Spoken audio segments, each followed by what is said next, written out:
اللہ تبارک و تعالیٰ قرآن مجید میں ارشاد فرماتے ہیں، یہ دن لوگوں کے درمیان گردش کرتے رہتے ہیں، یعنی کبھی امیری، کبھی غریبی، کبھی خوشی و مسرت تو کبھی غم و دکھ۔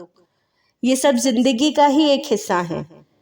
یہی وجہ ہے کہ اکثر اوقات ایسا ہوتا ہے کہ انسان اپنے اہل و عیال کی ضروریات زندگی کو پورا کرتے کرتے دوسروں کا مقروض ہو جاتا ہے، اور قرض کی مقدار اتنی بڑھ جاتی ہے کہ اس کی ادائیگی کی کوئی صورت نظر نہیں آتی، جس کی وجہ سے وہ انتہائی پریشانی کا شکار ہو جاتا ہے۔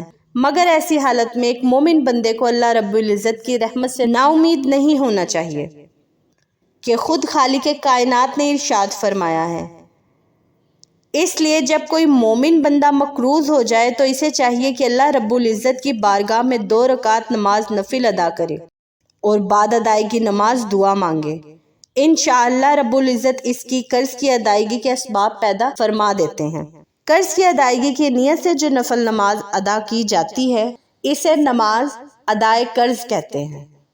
یہ نماز عشاء کے بعد ادائے قرض کی نیت سے 2 رکعت نماز نفل پڑھی جاتی ہے۔ ہر رکعت میں سورہ فاتحہ کے بعد سورہ علم نشرہ 3 مرتبہ، سورہ نصر 4 مرتبہ اور سورہ اخلاص 7 مرتبہ پڑھی جاتی ہے۔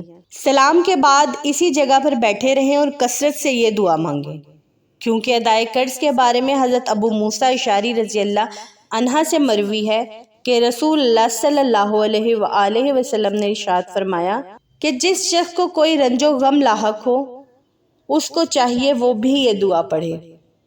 وہ دعا یہ ہے: الہی میں تیرا بندہ ہوں، تیرے بندے کا بیٹا ہوں، میری پیشانی تیرے ہاتھ میں ہے، مجھ پہ تیرا حکم جاری ہے، تو میرے لیے عادلانہ حکم جاری کرتا ہے۔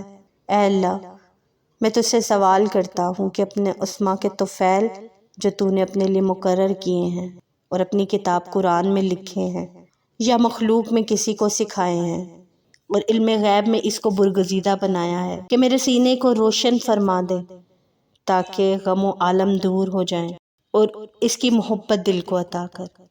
آمین۔ تو اللہ اس انسان کا رنج و غم ضرور دور کرے گا اور خوشی سے اس کا سینہ کشادہ فرما دے گا۔